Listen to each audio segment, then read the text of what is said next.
My name is Sherry Forsyth, and I chose to do my assignment on Charleston Lake Provincial Park.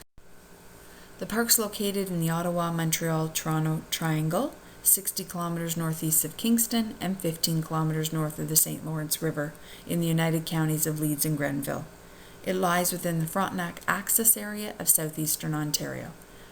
The park includes lands along the western and eastern shores of the lake and also 46 islands.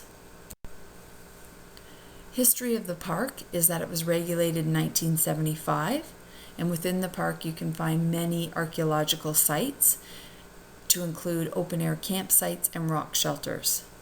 And the artifacts from the rock shelters provide evidence of past use by Aboriginal people. Since that time, the park's area has more than doubled, and that's largely through the addition of Crown land in the Blue Mountain area. The park is a natural environment class park and has many geological characteristics. It is nestled between two bedrock types, which are sandstone and granite, and so the water of Charleston Lake overlooks the ridges and valleys created by erosion of the ancient mountain ranges, which defines the Frontenac Arch region. A couple of photos of the geological characteristics. The park has many wildlife characteristics, 13 species at risk, 18 provincially significant species, and 49 regionally rare species, and also 7 provincially significant insect species. One interesting species at risk that you may find is the black rat snake, and it's featured in the park's Natural Heritage Education program. And Charleston Lake Provincial Park is one of the only areas in Canada where you may spot this snake. A couple of other species at risk that you may spot in the park are southern flying squirrel and the red-shouldered hawk. Found only in the Charleston Lake region of Canada also is the three-needled pitch pine. The park also has a large fish community due to the wide variety of different types of water. The ecosystem enables the park management to take into consideration the relationship between the park and the surrounding environment.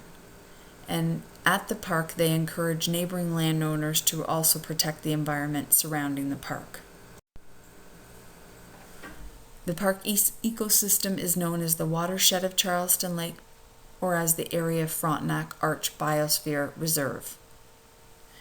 And the park's diversity of plant and animal life, and the lake's combination of cold water and warm water habitats, and the park's attractive scenery have all contributed to the park's significance as a protected area. The park offers many outdoor recreation opportunities. They include day use, so if you just wanted to come to the park for the day to go to the beach, camping, which is a variety of different options, whether you want to camp in a tent or in a cabin or a yurt, and also it offers a variety of outdoor recreation opportunities that are appropriate to the park, and they vary depending on the zone. The park also offers picnicking, hiking, swimming, boating, kayaking, canoeing, snowshoeing, cross-country skiing. You can appreciate the nature by bird watching, viewing the wildlife, taking photos, and or fishing and hunting.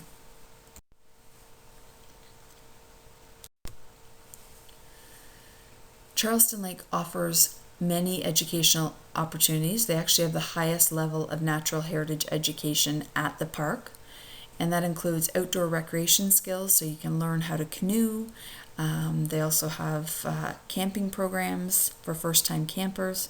They have education about humans and the environment, and also north-south transition, so learning about the Frontenac Access life.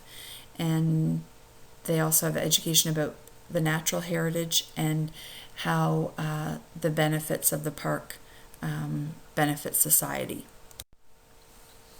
A couple of other things you can do for recreation is join a park naturalist on a guided hike, and he'll interpret the park's cultural heritage and also the visitor center. So if you wanted to go in on your own and look at live exhibits, displays, there's a kids corner, so there's lots to do. This information guide, I definitely recommend for you to have a look at the link, and it tells a lot about the park, a lot more information about the different types of species that you would find, goes into detail about wildlife. It's an excellent read if you get a chance. So for recreation conflicts, compaction is probably the most apparent impact on the park, in that on the soil from outdoor recreation use. And so when you're participating in outdoor recreation activities that the park offers, if you were to bring in your own items like badminton or volleyball nets, that would increase visitor use and trampling on the ground. And of course, when you go in to get the ball or the birdie in the forest, you would then tamper with the vegetation. And Little observed that changes in the quantity and size of plants are common in areas where recreation occurs. So also skiers who are out for a leisurely ski may find the noise of snowmobiles quite annoying. Also the noise and air pollution of motorized sports may take away from a camper who's relaxing with a book. And also when you are an individual out on a hike or just enjoying the walk and solitude, when you have a guided hike with a naturalist telling you everything about the park, it might be a bit annoying. And also the noise level at campfires, group versus couple. So if you're on your own and it's nice and quiet and all of a sudden you have a large group, it could be a recreation conflict as well. And how I might suggest that you can manage these conflicts. I think one of the great things would be to offer the park user guide to individuals so they learn about park expectations and they can participate in educational programs that are being offered. Park wardens can obviously walk the park, and rules for motorized boats would help, and also limiting the party size. I believe the goal for Charleston Lake Provincial Park is preservation. So they're trying to protect the park's exceptional natural and cultural heritage and provide high quality educational and recreational experiences appropriate to and sustainable within the park's environment, is really the park's goal. And the objectives are protection, life sciences, earth sciences, cultural resources, heritage appreciation, recreation, and tourism. And I really felt the primary objective of the park was to protect significant elements of the park's natural and cultural heritage.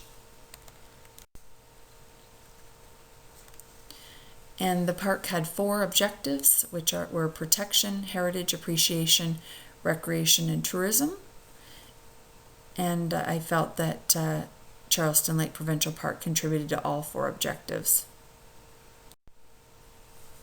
So the carrying capacity of the park, over 100,000 people visit the park every year.